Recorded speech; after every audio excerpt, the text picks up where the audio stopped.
Então, nós vamos falar hoje sobre a diferença entre distúrbio e dificuldade de aprendizagem, que a gente tem muita dúvida sobre isso, não é?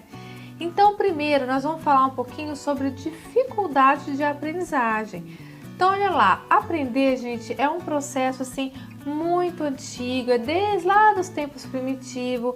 Ao mesmo tempo, ele é muito complexo, muito robusto, né, do nosso cérebro. Afinal, nós estamos aprendendo todo o tempo. A dificuldade de aprendizagem, ela pode estar relacionada com muita coisa, muitos fatores. Por exemplo, a metodologia que é utilizada, os métodos pedagógicos, o ambiente que a pessoa vive, né? Pode estar o jeito físico, até mesmo o motivo relacionado com o próprio aluno e o seu contexto na vida dele, tá? O termo que se refere a um aluno que possui uma maneira diferente de aprender devido a uma barreira que pode ser cultural, pode ser cognitivo ou também pode ser emocional. Ele é usado assim, né, de dificuldade. Então, por se tratar de questões psicopedagógicas, a dificuldade de aprendizagem, ela pode ser resolvida até no próprio ambiente escolar, se for esses fatores que eu falei. Agora, se a gente falar em distúrbios de aprendizagem, né, ou transtornos de aprendizagem, eles estão relacionados a um processo de aprendizagem que estão ligadas às dificuldades de aprendizagem que o aluno ele pode manifestar.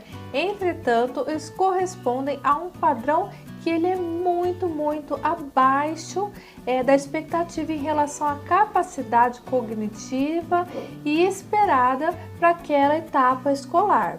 Então, os distúrbios de aprendizagem eles estão relacionados a problemas que eles não decorrem de causas educativas. Então, isso significa que mesmo após toda uma mudança de abordagem do professor, né, da metodologia, o aluno ele continua apresentando os mesmos sintomas, as mesmas coisas. Isso aponta para a necessidade da gente olhar, investigar melhor, mais aprofundado, né, de forma mais profunda as causas, né, dessa dificuldade que está ali em questão do aluno. E você, tem algum aluno que você não sabe se ele tem transtorno ou se ele tem apenas uma dificuldade de aprendizagem?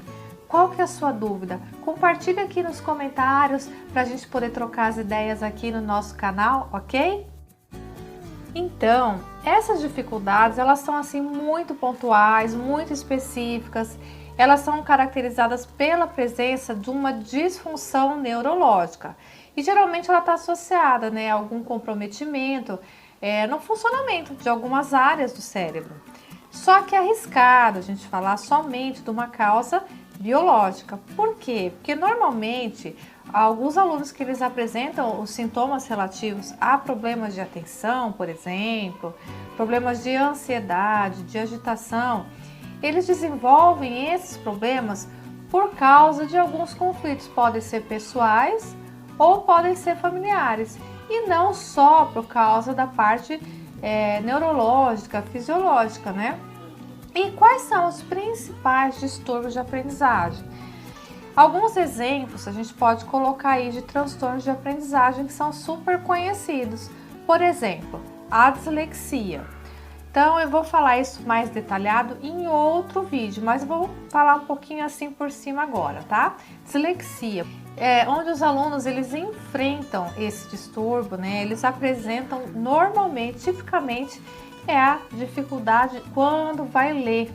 Então, é muito comum eles apresentarem muito essa dificuldade na parte da leitura, e vocês não acreditam, tem mais de 2 milhões de casos relatados por ano aqui no Brasil. Outro transtorno que a gente tem aí de aprendizagem é a disgrafia, que é onde os alunos que apresentam muita dificuldade na hora de escrever, na hora da escrita. Isso aqui inclui muito erros da ortografia, como por exemplo, a gente já viu muito trocar, omitir letra, né, inverter as letras. Outro transtorno é a discalculia, que é na parte da matemática. Eles, principalmente aquela parte de matemática, sinais, organização, classificação, né, operações, né, com os números, essas coisas todas. Tem a dislalia também, que é onde os alunos eles enfrentam esses distúrbios, demonstrando dificuldades aonde? Na fala.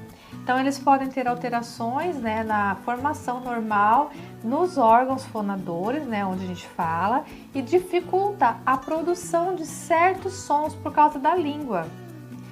Nós temos também a desortografia, que os alunos que têm desortografia também são afetados pela dislexia. Então, ainda que se relacione à linguagem, né, na escrita, a desortografia é muito mais ampla do que a disgrafia.